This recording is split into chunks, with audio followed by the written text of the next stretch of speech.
अच्छा, 1.1 का 6 का 5 नंबर।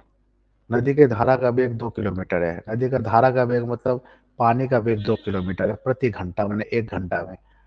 और ऐसा स्थिति है में रतन कोई नाविक है जो धारा के अनुकूल 21 किलोमीटर जाता है और फिर वही 21 किलोमीटर वापस आने में उसको 10 घंटा लग जाता है। यानी एक बार धारा के अनुकूल गया है तो आते समय धारा का प्रतिकूल होगा। तो धारा का अनुकूल प्रतिकूल क्या है? देखो, धारा के प्रतिकूल का मतलब है, जैसे कि यहाँ पर आप चित्र में देख पा रहे हैं कि नाव पानी मैंने नदी का पानी जो है इस तरफ है, लेकिन नाव जो है उल्टी तरफ जा रही है, तो इसको बोलते हैं प्रतिकूल। इस समय नाव का वेग जो है घटा करके निकालते हैं, मैंने माइनस हो जाएगा, क्योंकि नाव को पीछे की तरफ खींच रही ना ये धारा, इसीलिए। अच्छा, अब इस स्थिति में क्या है, जहाँ पानी बह रहा है, नदी की धारा बह रही है, उसी ओर नाव चल रहा हो, तो नदी का नाव का जो वेग है, जो भी वेग है, वो बढ़ जाएगा, क्योंकि नदी की धारा भी तो उसे आगे ले जा रही है। तो ऐसी स्थिति को बोलते हैं धारा के अनुकूल। ठीक है, तो अब हम लोग जानते हैं धारा के अनुकूल वेग कैसे निकलेगा, जोड़ करके, है ना। नाव प्लस धारा का वेग, मैंने नाव का वेग और धारा का वेग। ठीक है, और प्रतिकूल में लोग क्या करेंगे, माइनस करके निकालेंगे। प्रतिकूल में माइनस करेंगे, नाव का वेग से धारा का वेग हटा देंगे। ठीक है, तो अब रही बात की एक बार जोड़ने और एक बार घटाने से जब होगा, तो हम लोग को इसमें तो नाव का वेग मालूम होना चाहिए। तो नाव का वेग तो यहाँ पर दिया नहीं गया है, तो धारा का वेग दिया गया है, तो इस कारण से हम लोग को नाव का वेग मान लेना पड़ेगा। तो नाव का वेग अगर हम मान लेते हैं x किलोमीटर प्रति घंटा है, तो अनुकूल दिशा में नाव जाएगी। 21 किलोमीटर जाने में कितना टाइम लगता है वही निकालेंगे, क्योंकि 21 किलोमीटर है। तो पहले हम लोग लिख लें नाव का वेग है x किलोमीटर और धारा का वेग दिया गया है 2 किलोमीटर। ठीक है, अब अनुकूल अगर होगा तो धारा जुड़ जाएगा, यहाँ पर मैंने अनुकूल दिशा में वेग किया जाएगा नाव प्लस धारा का वेग। ठीक है ना, नाव प्लस धारा का वेग जुड़ जाएगा, तो जुड़ गए यहाँ पर, जैसे यहाँ पर जोड़ा हुआ दिख रहा है। ठीक है ना, उसके बाद अगर दो जोड़ देते, नाव का वेग क्या माने थे एक्स, तो लिख देंगे एक्स, और धारा का वेग है 2, तो 2 किलोमीटर प्रति घंटा। अब इस रफ्तार से 21 किलोमीटर जाने में कितना टाइम लगा होगा? ठीक है, तो समय निकालना है, इसलिए हम समय को पीछे रखेंगे। 1 घंटा प्रति घंटा मतलब 1 घंटा उसको पहले रखेंगे। तो समय को पीछे रखना है, तो हमको लिखना होगा एक्स प्लस अच्छा, प्रतिकूल भी देख लो, प्रतिकूल भी क्या है, उसका प्रतिकूल माइनस हो जाएगा। ठीक है ना, अब कुल दूरी 21 किलोमीटर है और आने जाने में लगा 10 घंटा, तो एक एक करके हम निकाल लेते हैं। तो x + 2 किलोमीटर जाने में 1 घंटा लगा है ना, जो ये प्रतिकूल मतलब अनुकूल दिशा में जाने में, अनुकूल दिशा में जाने में 1 घंटा में इतना किलोमीटर जाती है। तो हमको देखना है कि 21 किलोमीटर जाने में उसको कितना समय लगा है। तो इतना किलोमीटर जाने में 1 घंटा, तो 21 किलोमीटर जाने में कितना घंटा। तो नीचे लिख लेते हैं, अनुकूल दिशा में x + 2 किलोमीटर जाने में 1 घंटा, इसलिए एक ही नियम का सवाल है, तो एक का निकाल ले, 1 किलोमीटर जाने में 1/x + 2। मालूम ही है कि एक का निकालते समय बटा हो जाता है। ऐसे उसको जाना है 21 किलोमीटर, तो 21 किलोमीटर से गुना कर देंगे। तो इसको गुना 21 से एक को गुना करें तो क्या आ जाएगा 21, और नीचे में क्या है x + 2 हो गया, 21 + 2। अब यही अनुकूल दिशा का है, लेकिन प्रतिकूल दिशा का तो क्या होगा, x सब वही होगा, खाली x + 2 की जगह x - 2 बैठा देंगे। तो चलो कर लेते हैं। तो इसी प्रकार प्रतिकूल दिशा में 21 किलोमीटर जाने में 21/x - 2। अब यहाँ दो आने जाने का हम लोग निकाल चुके, जाने में कितना समय लगा, आने में कितना समय लगा। तो 21 किलोमीटर अनुकूल दिशा में इतना समय लगा है और प्रतिकूल दिशा में इतना जमा, ये दोनों को जोड़ देंगे तो टोटल कितना टाइम लगा है, 10 घंटा। टोटल क्या हुआ, 10 घंटा। ठीक है, अब समीकरण बन जाएगा इसके हिसाब से।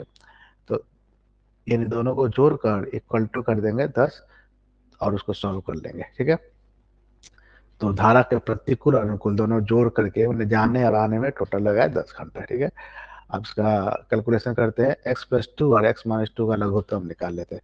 तो x + 2 x - 2 का लघुत्तम उतना ही होगा। ठीक है ना, और वहाँ बराबर 10 जो है। ठीक है, अब यहाँ पर क्या होगा, x यहाँ पर x + 2 और x + 2 कट जाएगा, क्योंकि भाग होगा, तो बचा क्या, x - 2, और ऊपर में 21 से गुना हो जाएगा, तो हम लोग लिख देते हैं 21 x - 2। अब यहाँ पर क्या खारिज हो जाएगा, यानी कट कौन जाएगा, यहाँ पर देख रहे हैं x+2 है, सॉरी x-2 है और यहाँ भी x-2 है, ये दोनों कट जाएंगे, मतलब भाग हो जाएगा तो कट जाएगा, तो बचेगा कौन, x+2। तो x+2 से ऊपर वाला 21 का गुना हो जाएगा, तो 21 और x+2 से गुना हो गया। ठीक है, अब गुना करके हम लोग इसको सरलीकरण थोड़ा कर लेते हैं। 21 में x का गुना कर लेंगे तो क्या होगा, 21x हो जाएगा। फिर 21 में 2 से, फिर 21 में दो तरीका, 21 में तो x का गुना हुआ, 21 में 2 का गुना होगा तो कितना होगा, 42 हो जाएगा। तो -42 है, फिर यही 21 से x का गुना करेंगे, 21x, और फिर a प्लस 42 हो जाएगा। ठीक है, तो गुना कर लिए इसे, इसके बाद बटे का निशान दिए, और बटे का निशान दिए, वहां तो कुछ नहीं है, 10 है, 10 के बराबर है नहीं। अब इसको हम लोग गुना कर लिए, इसको गुना कर लो या फिर फॉर्मूला में तोड़ दो, एक ही बात है। ये यहाँ देखने को मिल रहा है x+2 x-2, यानी ए स्क्वायर माइनस बी स्क्वायर का फॉर्मूला में, तो ए स्क्वायर माइनस बी स्क्वायर, तो ए स्क्वायर मतलब एक्स का स्क्वायर, तो ये एक्स का स्क्वायर हो गया। अब बी स्क्वायर माइनस 2 का स्क्वायर, 2 दूनी का 4 स्क्वायर। ठीक है, ये हो गया काम खत्म। इसके बाद हम लोग क्या करेंगे, ये 42 देख रहे हैं प्लस है, 42 यहाँ प्लस है और वहाँ माइनस है, ये प्लस है, ये प्लस है और ये माइनस है, ये दोनों कट जाएगा यहाँ से, तो इस दोनों को हम लोग काट दे रहे हैं। तो एक्स 42 प्लस और 42 माइनस कट गया, और दोनों 21x प्लस है, तो वो 42x हो जाएगा। ठीक है, जोड़ देंगे तो कितना होगा, 42x, स्क्वायर मत कर देना क्योंकि जोड़ घटाव में पावर नहीं जुड़ता है, इसलिए 42x, एक्स एक्स को देख के एक्स स्क्वायर मत कर देना। ठीक है, वो गुना में होता है। तो क्या हुआ, 21 और 21 क्या हो गया, 42x, और नीचे में जो है 16 रहने दिए, एक्स स्क्वायर -4 और वहाँ 10। अब क्रॉस गुना कर देंगे हम लोग, एक्स स्क्वायर, हमको द्विघात समीकरण बनाना है, इसलिए पहले एक्स वाला गुना हम लोग पहले कर दे। एक्स वाला गुना मतलब एक्स को 10 के साथ गुना कर देंगे, और फिर एक्स को 10 4 को 10 से गुना कर देंगे। ठीक है, तो चलो देख लेते हैं, हम लोग गुना कर देते हैं 10 को x से, तो 10x स्क्वायर और माइनस 40x, और सॉरी 40 और 42 मान equal to, is equal to हो गया 42। अब द्विघात समीकरण में हमको क्या करना होगा, इस x को इधर लाना पड़ेगा, माने 42 जो x है, ये 42x को इधर लाना पड़ेगा, और वहां पर राइट साइड में हमको जीरो दिखाना पड़ेगा। ठीक ना, तो चलो जीरो दिखा देते हैं उसको वहां से। तो 10x स्क्वायर, वो प्लस है 42, इधर आएगा तो माइनस हो जाएगा 42x, और -40 अपनी जगह में वैसे रहेगा बराबर जीरो। ये तो बन गया, द्विघात समीकरण बन गया, लेकिन इसमें इसको और छोटा किया जा सकता है, क्योंकि हम देख रहे हैं यहाँ जोड़ी राशि है 10, 42 और 40 में, इसमें कुछ कॉमन हो जाएगा। कॉमन क्या हो सकता है, दो कॉमन हो जाएगा। दो कॉमन, कॉमन का मतलब हुआ भाग, तो दो को कॉमन लेंगे तो दो से सबको भाग दे देंगे, तो 2×5 = 10, दो कॉमन ले लिए तो 2×5 = 10, और दो को 42 से भाग दिया तो 21x, और दो को 40 से भाग दिया तो 20। ओके, बराबर जीरो। अब इस दो को हम इस राइट साइड में ले जाएंगे तो इसके नीचे भाग हो जाएगा, तो 0/2, तो भागा जीरो के साथ किसी का भी होगा तो जीरो ही हो जाएगा, तो अल्टीमेट वो दो खत्म होकर के उसका स्थान जीरो ले लेगा।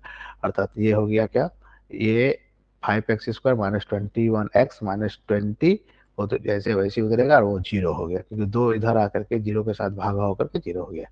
तो कुल मिलाकर के ये समीकरण बन गया 5x² -21x -20 = 0। यही है द्विघात समीकरण।